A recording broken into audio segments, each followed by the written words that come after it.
Saya menyapa semua teman-teman yang ada di Tenggarong. Shalom. Apa kabar hari ini? Puji Tuhan. Ya, saya sungguh berharap ya setiap kita ada di dalam perlindungan dari Tuhan kita Yesus Kristus. Amin. Oke. Jadi hari ini saya mau bawakan satu tema strategi dengan tema strategi di tengah pengepungan. Strategi di tengah pengepungan. Nanti teman-teman di sana baca dari Yosua 6. Yosua 6 secara keseluruhan di mana isinya tentang runtuhnya tembok Yeriko. Apakah sudah dengar cerita ini? Ya, jadi cerita ini udah nggak asing ya. Runtuhnya tembok Yeriko yang ada di Yosua 6. Kemudian nanti teman-teman baca juga di Hakim-Hakim 7. Di sana ada perang Gideon. Teman-teman udah tahu? Wah, kayaknya nggak ada yang jawab, berarti harus harus baca nanti teman-teman di mana Gideon itu berhasil mengalahkan orang Midian yang sangat banyak dengan 300 pasukan. Kemudian persenjataannya tuh nggak pakai pedang, nggak pakai golok, nggak pakai panah, nggak pakai pistol, tapi cuma pakai buyung sama pakai obor. Oke, ya. Jadi nanti saya akan buka di dalam khotbah saya. Jadi kita sebagai anak-anak Tuhan seringkalilah eh, kita mendengar ya begitu mudah hamba-hamba Tuhan atau ya orang-orang yang mungkin secara kerohanian mungkin kakak rohani atau bapak rohani kita berbicara jangan takut menghadapi badai kehidupan. Kita tinggal andalkan Tuhan saja. Kemudian tenang aja, Tuhan itu kaya. Kita tinggal berdoa, maka Dia akan menjawabnya. Bahkan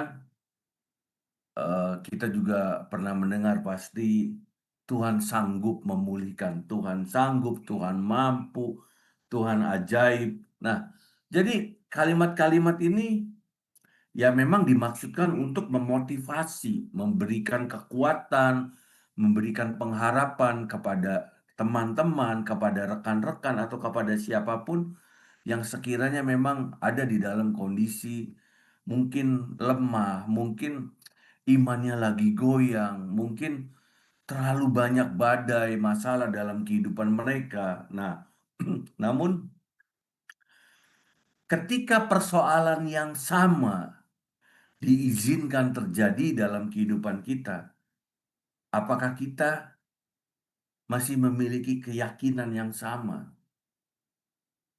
dengan apa yang kita katakan ke orang lain, atau ketika hamba Tuhan itu mengalami sesuatu yang terjadi dalam kehidupannya, entah rumah tangganya, entah relasinya dengan anak-anak, keluarga, atau dengan orang lain, atau masalah ekonomi ini dan itu.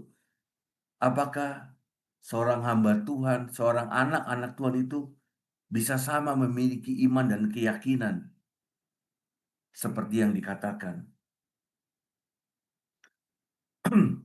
Apakah iman yang kita ucapkan itu menjadi iman yang benar-benar kita hidupin? Bukan cuma sekedar omong-omong doang, kalau orang-orang sekarang bilang. Karena apa?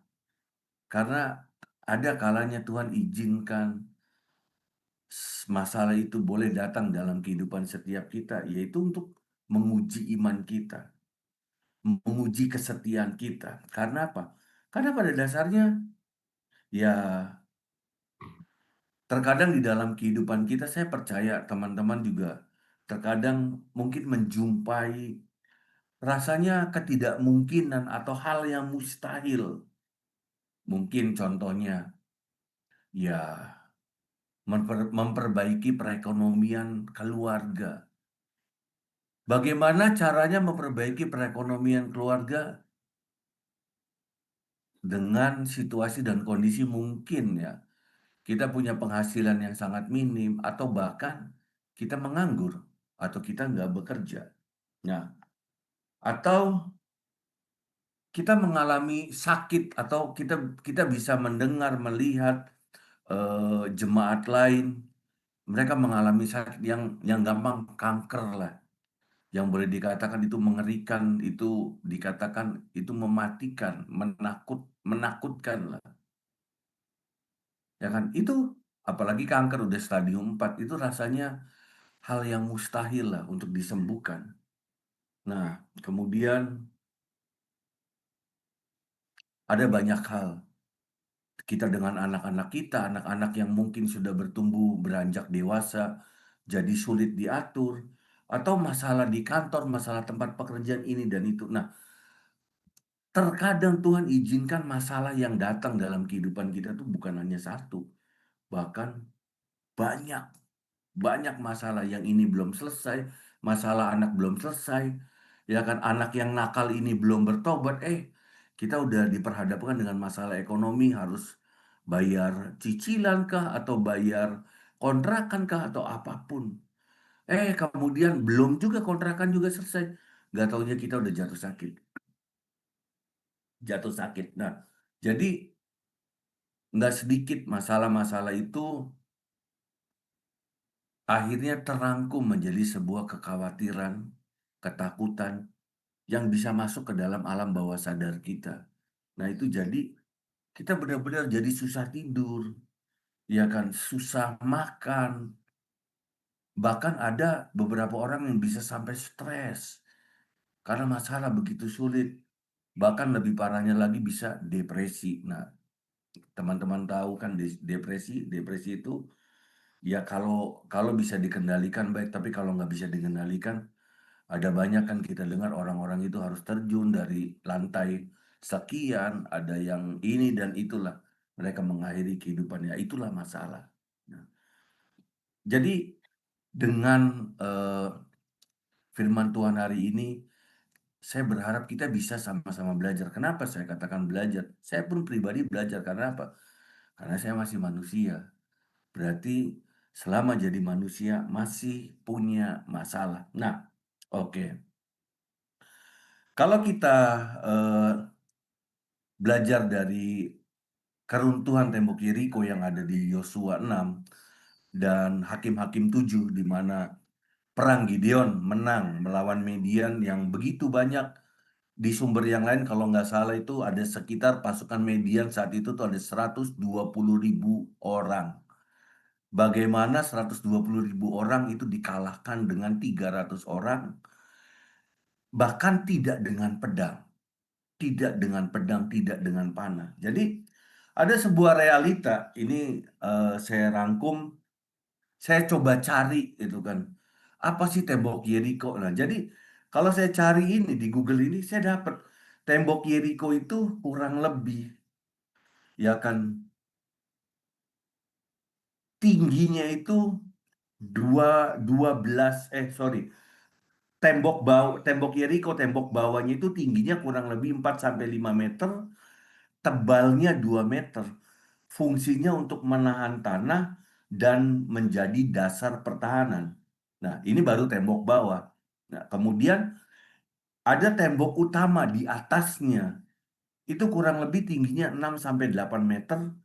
Total tingginya dari dasar sampai bawah berarti kurang lebih sekitar 10 sampai 12 meter. 10 sampai 12 meter.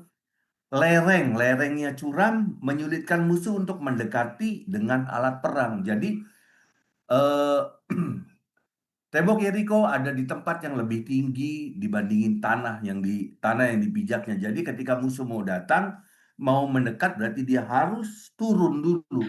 Lerengnya curam. Jadi sangat sulit. Ketika turun ya pasti dari atas dilemparin tombak, dilemparin panah, yaitu selesai sudah. Nah, kemudian keliling tembok Yeriko diperkirakan kurang lebih 600 sampai 800 meter. Jadi tembok Yeriko ini sebenarnya bukan kota besar, jadi lebih lebih cocoknya kalau dibilang ini sebenarnya benteng tembok Yeriko itu. Coba bayangkan benteng yang untuk didekati, sulit untuk didekati loh. Ya, kemudian dengan tebal 2 meter dan tingginya kurang lebih 10 sampai 12 meter, dengan mudah dia runtuh. Tidak dengan peralatan yang modern seperti sekarang, ada bom, ada granat kah, atau zaman dulu ada ketapel kah yang kita lihat dikasih bola api.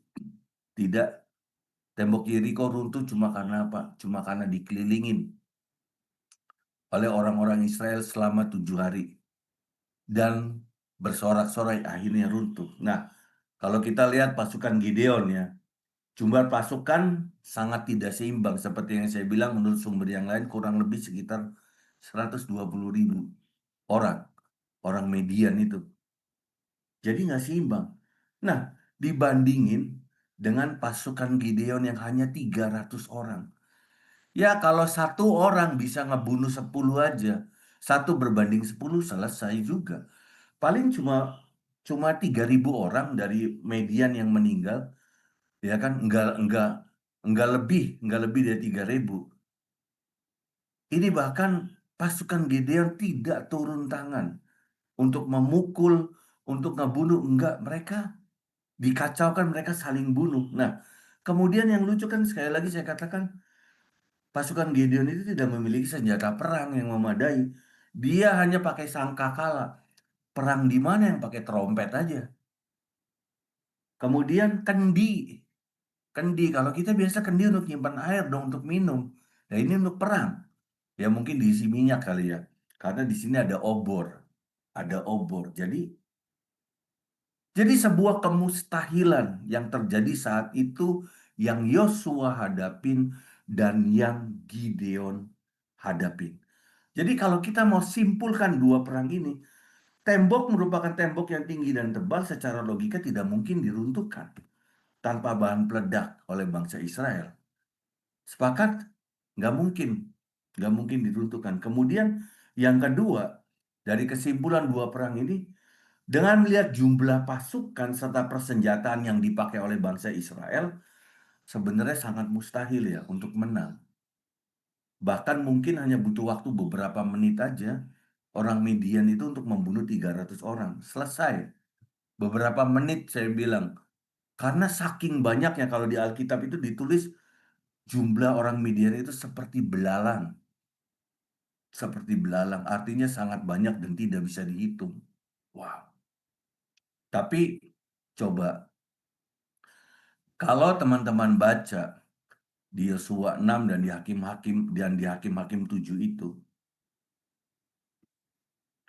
ada sebuah fakta, ada sebuah kebenaran, ada sebuah kenyataan di mana kemenangan itu dari Tuhan. Kemenangan itu dari Tuhan. Jadi bangsa Israel tuh ya istilahnya tidak berperang. Ya memang kenyataannya mereka tidak head to head. Tidak berhadapan dengan musuh, mereka pentung-pentungan, pukul-pukulan, bunuh-bunuhan, tidak. Jadi kemenangan itu dari Tuhan. Kalau kita baca di Yosua 6 ayat 20. Yosua 6 ayat 20, biar saya yang baca. Lalu bersorak-sorailah bangsa itu, sedang sangkakala ditiup.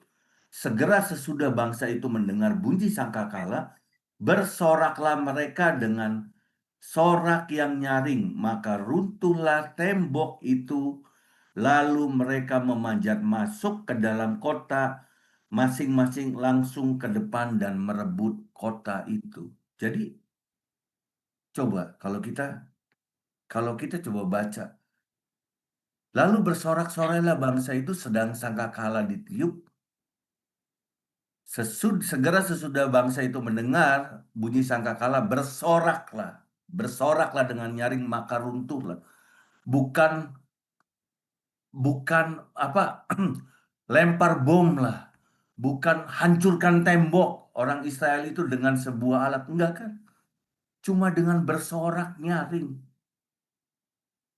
Barangkali kita mau coba, teman-teman di sana mau coba tuh tembok bersorak-sorai, bersorak-sorak lah. Apakah tembok itu akan runtuh? Tidak, karena tidak ada perkenan Tuhan. Tapi saat itu yang disuruh Tuhan. oleh bangsa Israel melalui Yosua. Nah, kemudian fakta dari kemenangan itu sebenarnya dari Tuhan. Kalau di 2 Tawarik 20 ayat 14 sampai 5, 2 Tawarik 20 ayat 14 sampai 5, di mana ini diceritakan bahwa Raja Yosafat menang melawan bangsa Moab dan Bani Amon. Saya bacakan. Lalu Yahasiel bin Lalu Yahasiel bin Sakaria bin Benaya bin Matanya, seorang Lewi dari Bani Asaf, dihinggapi roh Tuhan di tengah-tengah jemaat dan berseru, "Camkanlah ini, hai seluruh Yehuda dan penduduk Yerusalem dan tuanku Raja Yosafat, beginilah firman Tuhan kepadamu. Janganlah kamu takut dan terkejut karena laskar yang besar itu, sebab bukan kamu yang akan berperang, melainkan Allah sendiri." Amin. Nah, jadi bahkan orang dunia pun bisa bisa berkata kan, hidup, mati, kaya, miskin, jodoh, itu semuanya di tangan Tuhan. Nah, kenapa terkadang kita anak-anak Tuhan itu kita apa ya, kita nggak percaya, terkadang kita tuh terlalu terlalu ngejelimet dalam kehidupan kita. Mungkin untuk berusaha, mungkin untuk memperjuangkan hidup, sampai bahkan bahkan ya ada banyak orang tersesat yang mungkin bisa bersekutu dengan setan, ya kan? Atau mungkin, mohon maaf, ada yang melakukan tindakan yang melanggar hukum, sehingga ujung-ujungnya harus berurusan dengan hukum. Tapi faktanya dalam kehidupan ini, semua itu dari Tuhan kok. Kemenangan dari Tuhan. Bahkan satu hal yang mustahil pun Tuhan bisa lakukan. Karena apa? Karena Dia Allah yang ajaib, Dia Allah yang besar, Dia Allah yang tidak terbatas. Cuma mungkin terkadang kita yang nggak mau mengerti keberadaannya. Nah, kemudian fakta yang kedua di dalam Yosua 6 dan Hakim-Hakim 7 ini. Fakta yang kedua, ketaatan itu lebih penting dari logika. Ketaatan itu lebih penting dari logika. Jadi, kalau kita berkaca dari kasus COVID kemarin tahun 2020 sampai 2023 itu, nah pertanyaan saya, ahli ekonomi mana yang sanggup memiliki strategi penjualan ke apapun dengan kondisi COVID? Namun ada banyak anak-anak Tuhan yang hidupnya di dalam COVID malah justru itu dijamin oleh Tuhan, dipelihara oleh Tuhan, sehingga mereka sama sekali tidak tergoyahkan. Nah, ketaatan itu lebih penting dari logika. Kalau kita mau baca di Hakim-Hakim 7 ayat 20 sampai 22, Hakim-Hakim 7 ayat 20 sampai 22, saya bacakan. Demikianlah ketiga pasukan itu bersama-sama meniup sangkakala dan memecahkan buyung dengan memegang obor di tangan kirinya dan sangkakala di tangan kanannya untuk ditiup, serta berseru, "Pedang demi Tuhan, demi Gideon." Sementara itu tinggallah mereka berdiri masing-masing di tempatnya sekeliling perkemahan itu, tetapi seluruh tentara musuh menjadi kacau balau, berteriak-teriak dan melarikan diri, sedang 300 orang itu meniup sangkakala. Maka di perkemahan itu Tuhan membuat pedang yang seorang diarahkan kepada yang lain, lalu larilah tentara itu sampai ke Betsita, ke arah Serera, sampai ke pinggir Abel Mehola dekat Taban. Coba. Jadi orang Median itu, kalau kita mau ngomong, mereka saling baku bunuh sendiri. Nggak ada kan orang Israel yang datang mendekati mereka, mukul, nggak ada. Mereka cuma meniup sangkakala dan ujung-ujungnya melempar buyung, melempar kendi-kendi dan api dan dan obor. Jadi mereka sama sekali nggak ngebunuh kok, sama sekali nggak bunuh. Tapi mereka cukup taat dengan Tuhan, lakukan apa yang Tuhan suruh. lakukan. Jadi Tuhan menyuruh Gideon untuk kurangin dari 6.000 menjadi 3.000 pasukan, 3.000 menjadi 300 pasukan. Jadi pokoknya taat aja. Mungkin ya, mungkin jalan keluar yang Tuhan berikan pada kita itu mungkin nggak masuk akal, nggak masuk akal. Tapi kalau kita bisa punya ketaatan, ya Tuhan sendiri akan bekerja. Karena kalau kita mau melihat, eh, mau kita baca di Alkitab, mujizat-mujizat Tuhan, saya mau katakan apakah ada yang masuk akal? Mana mana ada 5 roti 2 ikan bisa beri makan 5.000 laki-laki. Itu satu hal. Mana ada? Mana ada orang yang bisa jalan di atas air? Gak ada.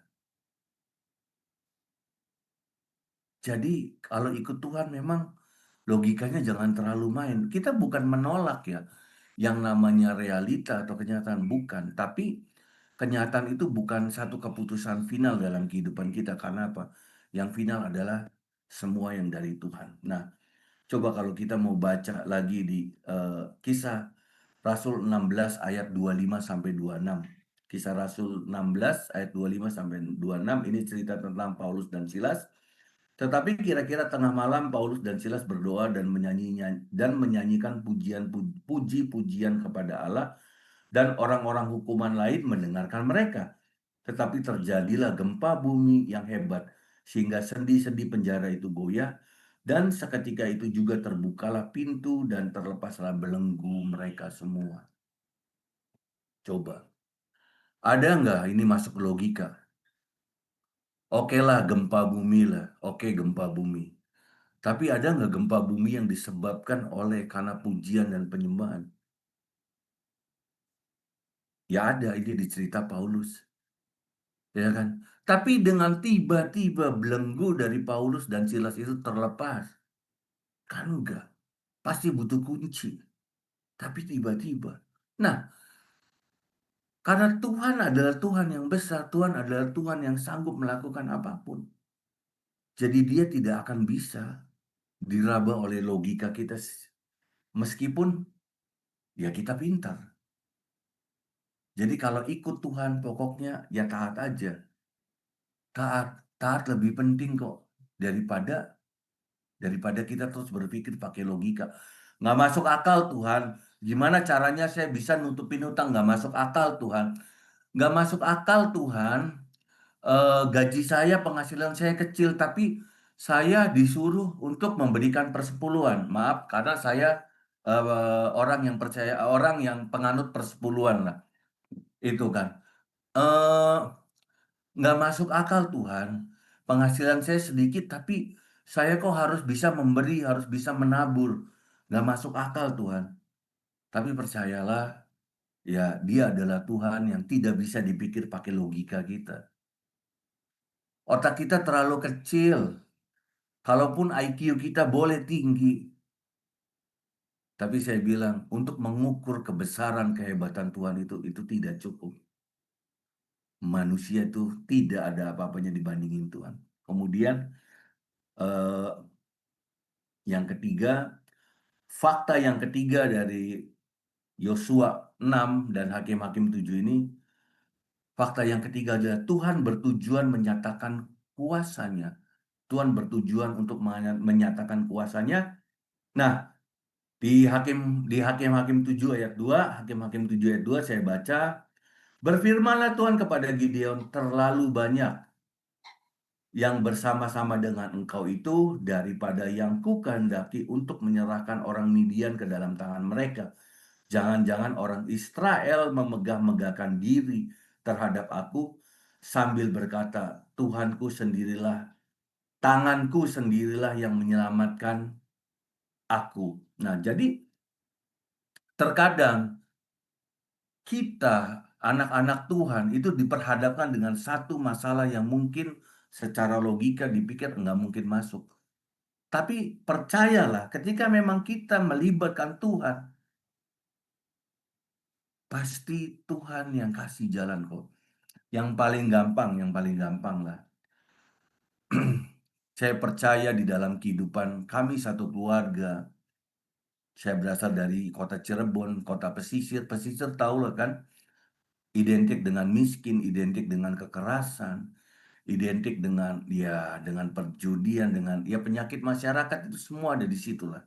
Saya bilang semua ada di situ. Nah, namun kalau saya mau balik mengingat masa lalu, kenapa orang tua saya, khususnya ayah saya yang bekerja, dia hanya jadi karyawan biasa, tapi dia nekat, nekat. Dia pokoknya, pokoknya dia selalu bilang, pokoknya percaya aja deh sama Tuhan.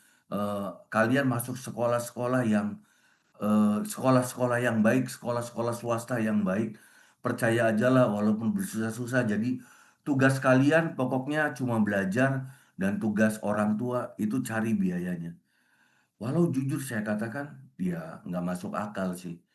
Sebenarnya dengan penghasilan orang tua saya yang ada.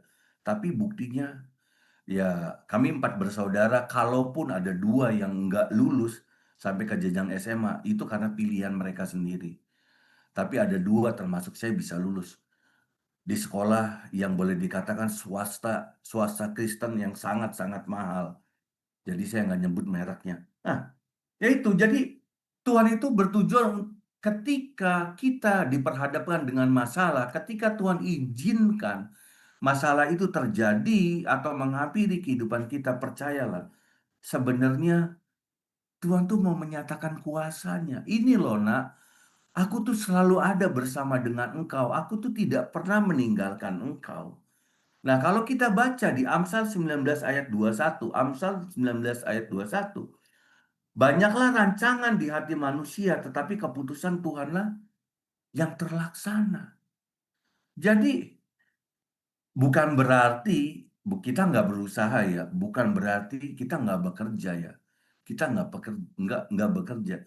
Tapi bekerja dan berusaha itu adalah bagian kita, bagian yang harus kita lakukan.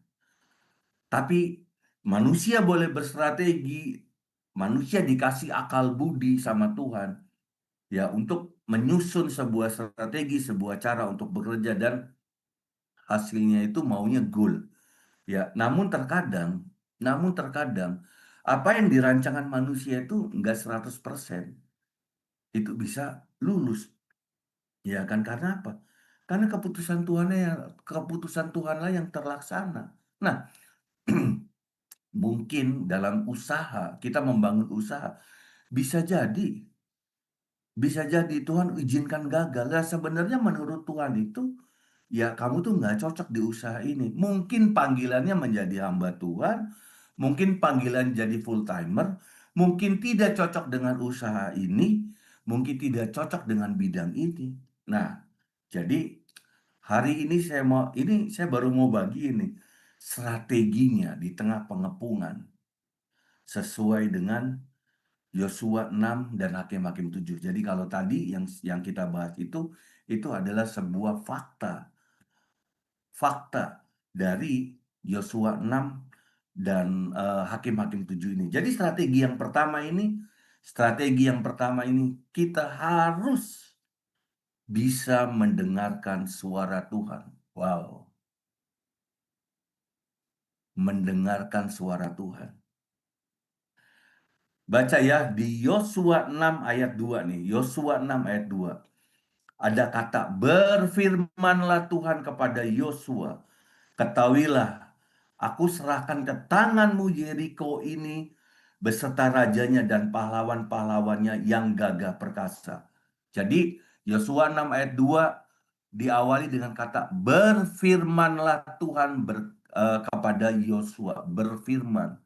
Jadi berkatalah Tuhan kepada Yosua. Kemudian di Hakim-Hakim 2, Hakim-Hakim 7 ayat 2. Berfirmanlah Tuhan kepada Gideon, terlalu banyak yang bersama-sama dengan engkau itu daripada yang kukendaki untuk menyerahkan orang Midian ke dalam tangan mereka.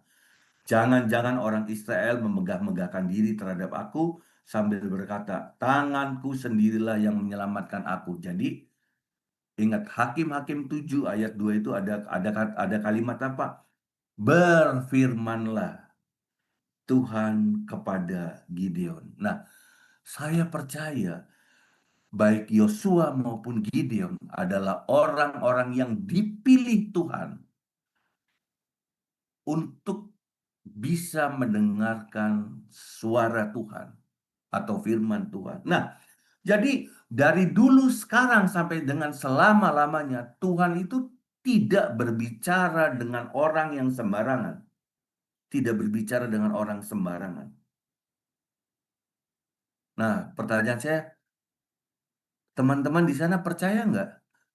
Percaya nggak Tuhan kita tuh bisa berdialog, bukan cuma monolog. Jadi kalau doa tuh bukan kita yang ngomong aja Tuhan, bukan. Tapi Dia Allah yang bisa bicara. Saya katakan, saya pernah mendengar Dia berbicara kepada saya pribadi. Saya pernah mendengar. Nah, saya mau tanya, teman-teman, percaya nggak Tuhan bisa mendengar? Tuhan bisa berkata-kata kepada kita, percaya nggak? Halo?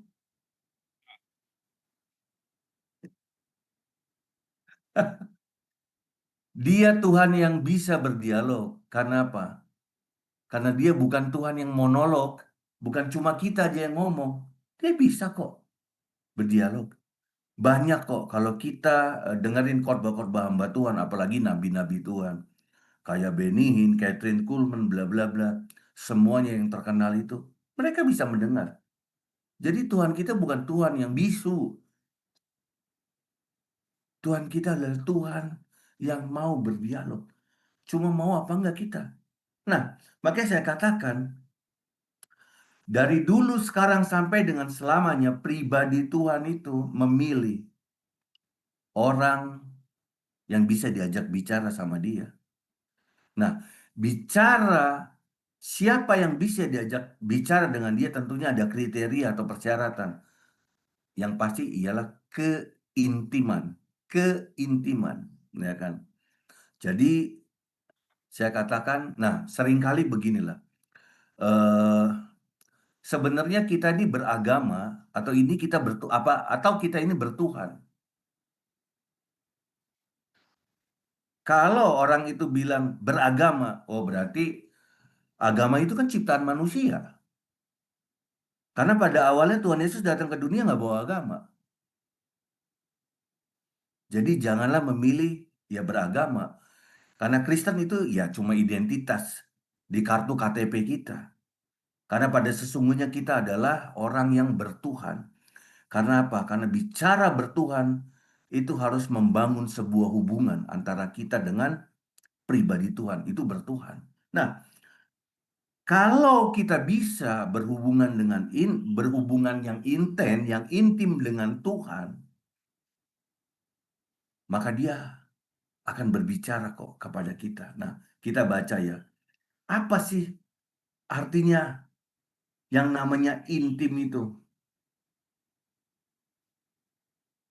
Kejadian 5 ayat 22 sampai 24. Kejadian 5 ayat 22 sampai 24. Dan Henokh hidup bergaul dengan Allah selama 300 tahun lagi. Setelah ia memperanakan Metusalah dan ia memperanakan anak-anak laki-laki dan perempuan. Jadi Henokh mencapai umur 360 tahun dan Henokh hidup bergaul dengan Allah. Lalu ia tidak ada lagi sebab ia telah diangkat oleh Allah. Nah, Henokh adalah salah satu orang dari dua orang yang Alkitab catat itu yang diangkat sak badan-badannya, nggak ada wujudnya. Nah, kalaupun Musa sampai hari ini nggak ada kuburannya, ya Musa pun beberapa teolog bilang ya kemungkinan diangkat. Nah, jadi saya mau buka, saya mau buka dari bahasa aslinya nih. Jadi di sini kan ada ditulis Henokh bergaul dengan Allah. Nah, hidup bergaul dengan Allah nih kalau bahasa aslinya ini hit halek eta Elohim.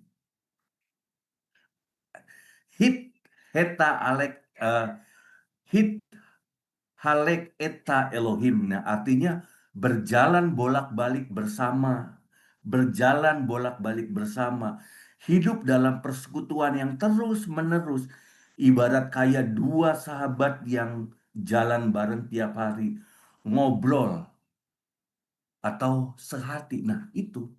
Nah, Henokh dikatakan intim, intim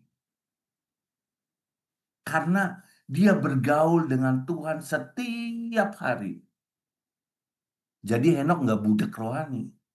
Nah, saya katakan ya kita harus belajar seperti Henokh. Karena apa? Karena Tuhan adalah Tuhan yang bisa berdialog dengan kita. Jadi jangan sampai sebenarnya Tuhan itu sudah berbicara dengan cara apapun. Bisa melewat teguran dari teman kita, lewat firman yang kita baca. Tapi karena hidup kita tidak bergaul dengan Allah, jadi kita menjadi budak rohani. Budak rohani itu paling gawat. Coba bayangkan kalau Yosua dan Gideon saat itu budak rohani. Ketika Tuhan berfirman, dia tidak mendengar. Nggak akan ada tuh cerita tembok Yeriko runtuh dan cerita Gideon bersama 3 orang pasukannya itu menang melawan orang Median yang begitu banyak. Jadi saya katakan, yuk kita sama-sama belajar. Sama-sama belajar. Karena apa? Karena kita kekristenan itu bukan agama, tapi kekristenan adalah hubungan antara kita sebagai anak dan Dia, Tuhan, adalah Bapa kita. Jadi kalau kita bisa setiap hari kita bisa bergaul dengan Tuhan, artinya apa? Artinya kita tidak akan budak rohani. Kita akan bisa mendengar suara Allah. Amin. Kemudian yang kedua, percaya kepada Tuhan. Percaya itu satu dasar. Satu dasar. Nah, kalau kita baca di Yosua 6 atau Hakim-Hakim 7 tadi, Yosua dan Gideon itu kedua-duanya benar-benar percaya yang berbicara kepada mereka itu ialah Tuhan. Percaya. Itu dasarnya. Nah, pertanyaan kita, masihkah kita percaya dan beriman kepada Tuhan? Tuhan adalah Tuhan yang sanggup merekayasa kehidupan kita, merubah kita yang miskin ini menjadi kaya, merubah kita yang sedang sakit ini menjadi sembuh, bisa membangkitkan perekonomian keluarga, memperbaiki bisnis kita, keluarga kita, atau segala apapun. Atau kita memilih menjadi seperti Thomas. Setiap hari Thomas itu bersama dengan Tuhan Yesus. Dia sering kali melihat Yesus itu membuat mujizat-mujizat di dalam perjalanan Yesus selama 3,5 tahun. Tapi ketika Yesus mati dan dia bangkit, dia bilang apa? Saya tidak akan percaya kalau sebelum mencocokkan jari saya kepada tangan yang bekas paku. Nah, percaya nggak kita? Nah ini kalau saya katakan orang percaya itu beriman. Dan iman itu balik lagi. Ujung-ujungnya apa? Ibrani 11 ayat 1. Iman adalah dasar dari segala sesuatu yang kita harapkan. Segala sesuatu yang kita harapkan. Dan bukti dari segala sesuatu yang tidak kita lihat. Nah, percaya nggak kita dengan belum melihat kenyataannya? Bahwa Tuhan bisa merestorasi seluruh kehidupan kita menjadi baik. Jadi saya balik lagi. Kalau Yosua dan Gideon mereka tidak percaya. Jadi kalau mereka bisa dengar, tapi mereka tidak beriman, salah juga kan? Jadi bisa mendengar itu bagus, nah kemudian beriman, itu sebagai dasar. Tuhan bisa merubah segala sesuatunya. Kalau Yosua dan Gideon, Tuhan bisa memberikan kemenangan kepada mereka. Sama halnya dengan kita. Hidup kita pun pasti menang. Kalau kita percaya atau kita di dalam Tuhan. Ada amin? Nah, strategi yang ketiga, cuma taat pada perintah Tuhan. Nah, yang pertama itu berarti kan mendengar suara Tuhan, artinya bergaul, hidup intim dengan Tuhan.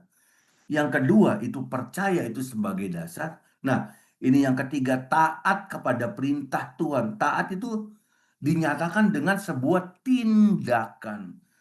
Dikatakan Sugianto adalah nama saya Sugianto. Sugianto adalah salah satu warga yang taat kepada aturan pemerintah, ya kan? Taat kepada aturan pemerintah. Nah, dikatakan saya taat kepada aturan pemerintah, ya bukan cuma saya hidup biasa, tapi saya memiliki kewajiban yang paling gampang itu apa? Membayar pajak. Nah, itu kan. Itu ada sebuah tindakan. Kalau kita anak-anak Tuhan dikatakan kita taat kepada perintah Tuhan, apa? Ada sesuatu yang kita lakukan. Ya khususnya kita orang percaya nih kan ada amanat agung dari Tuhan, dapat amanat agung dari Tuhan, jadikan semua bangsa muridku, ya kan, dan baptislah mereka. Nah, kita taat, kalau kita taat ya kita akan bergerak, kita akan berjalan, kita akan memuridkan.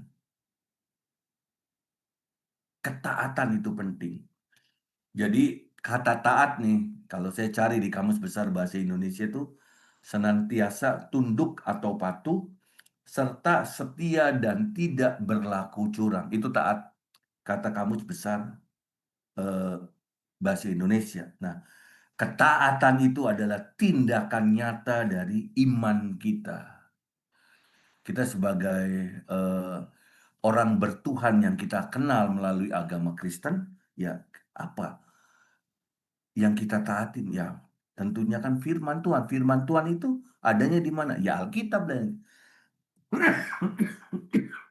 mohon maaf, Alkitab lah yang kita baca sehari-hari. Ya, kalau kita baca di Matius 7 ayat 24, setiap orang yang mendengar perkataanku ini dan melakukannya, ia sama seperti orang yang bijaksana dan mendirikan rumahnya di atas batu. Ya kan? Nah ini, mendengarkan perkataanku dan melakukannya. Kita dikatakan sebagai orang yang bijaksana, yang mendirikan rumahnya di atas batu. Artinya apa? Kokoh. Rumah kita akan kokoh. Kita akan kokoh. Kemudian, nah, jadi Yosua dan Gideon itu taat kepada Tuhan dengan mengikuti tindakan. Mereka melakukan tepat seperti yang Tuhan perintahkan. Taat, meskipun nggak masuk logika mereka. Yosua, kok Tuhan mau ngeruntuhin tembok Yeriko, kok cuma berjalan aja keliling. Hari pertama satu, hari kedua dua, hari ketujuh tiup trompet dan sorak-sorai akhirnya runtuh. Ya kan? Kemudian Gideon, Tuhan dari 6.000 jadi 3.000, 3.000 jadi 300. Pokoknya taat aja. Yosua dan Gideon taat aja. Nah, taat taat itu merupakan bukti dari tindakan iman kita. Oke, jadi teman-teman sekalian, dari kisah Yosua yang keenam dan hakim-hakim ketujuh ini kita semua dapat pelajaran bahwa kemenangan atau keberhasilan bukan ditentukan oleh besarnya kekuatan manusia. Ada banyak kok. Orang boleh sekarang sarjana S1, S2, bahkan S3. Ada banyak kok. Ada beberapa juga saya temuin mereka ya cuma pengangguran atau mereka jadi cuma supir angkot. Ada kok beberapa. Nah itu. Jadi kemenangan itu dari Tuhan. Nah,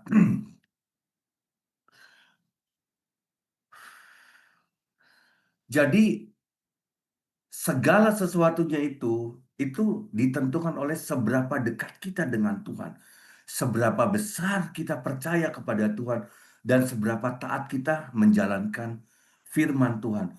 Yeriko runtuh bukan karena kekuatan otot orang Israel, tetapi karena kuasa Tuhan.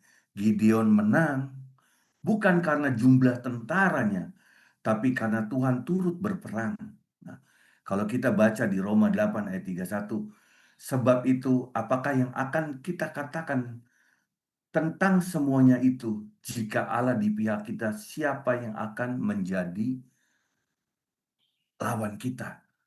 Siapa yang akan melawan kita? Nah, jadi saya bagikan 3 strategi ini di mana kita harus benar-benar mendengar suara Tuhan dengan kita bergaul seperti Henok. Kemudian yang kedua, percaya kepada Tuhan sebagai sebuah landasan iman kita dan taat kepada perintah Tuhan. sebagai sebuah tindakan nyata dari iman kita. Nah, saya percaya itu berarti kita benar-benar ada berjalan bersama dengan Tuhan, dan ketika Tuhan ada di pihak kita, siapa yang bisa menjadi musuh kita atau menjadi lawan kita? Itu jawabannya pasti tidak ada. Jadi mari teman-teman, kita sama-sama mulai hari ini kita belajar, kita belajar.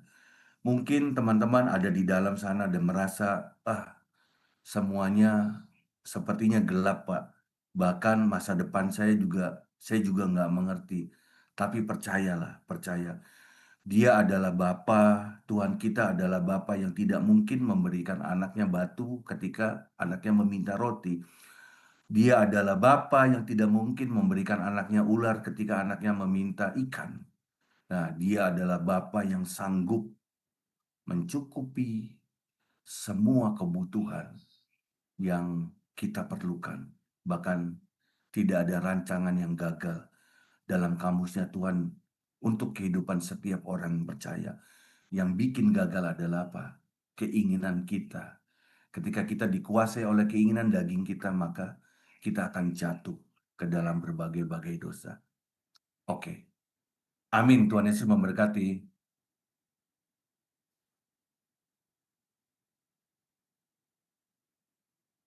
Mari kita berdoa dan kita langsung tutup ibadah ya. Halo, suaranya kecil sekali. Setelah berdoa nanti kami akan bawakan satu lagu lagi, Pak.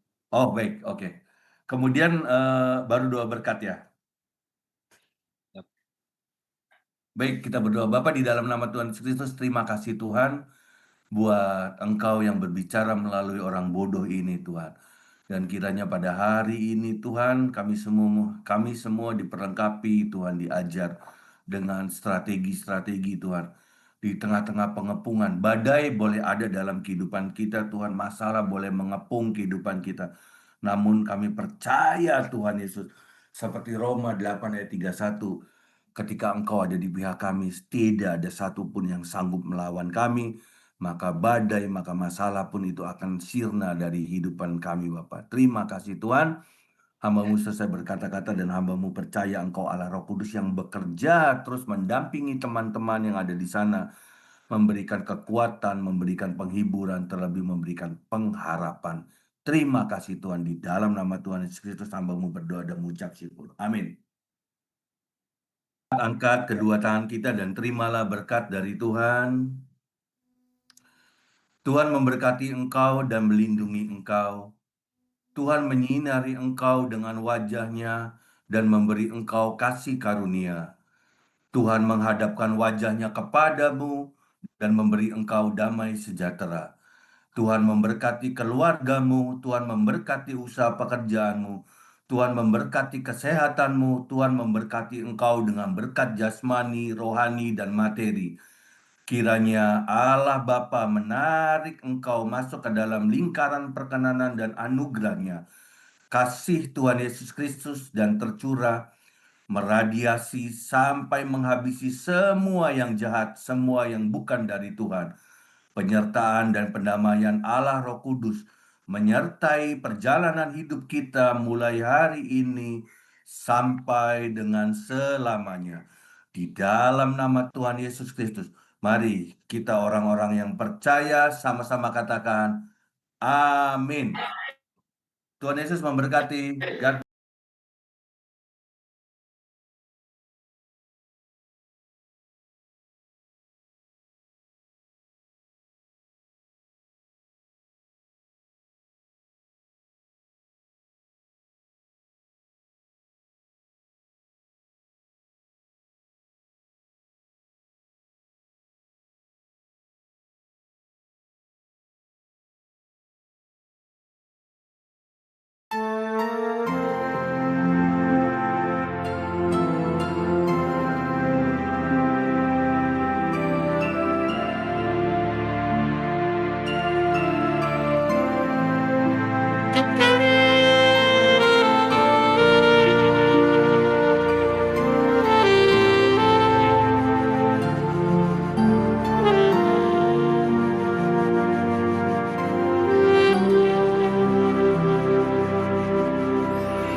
Tuhan adalah terang dan keselamatanku. Pada siapa ku harus takut? Tuhan adalah benteng di dalam hidupku. Pada siapa aku harus gentar? Satu hal telah ku pinta kepada Tuhan, itulah yang ku ingini, diam di rumah Tuhan seumur hidup, menyaksikan kemurahan Tuhan, menikmati bait kudusnya, lindungi ku dalam pondoknya. Saat bahaya menghampiriku, di kemahnya Dia sembunyikanku, angkat dan tegakkanku, mengatasi musuhku.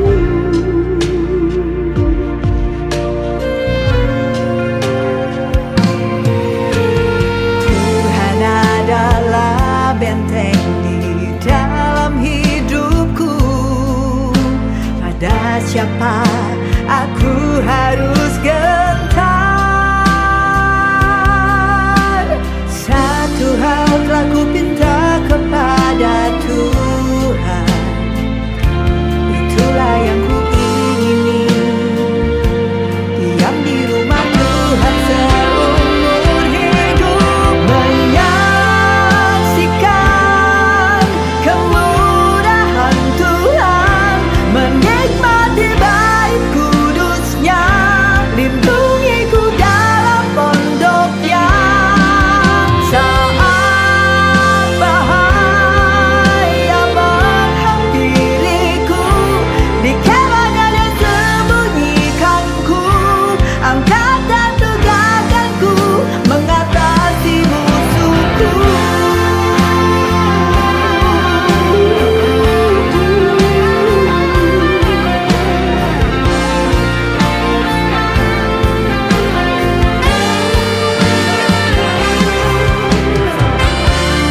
Tuhanlah terang dan perlindunganku, aman di dalam Tuhan.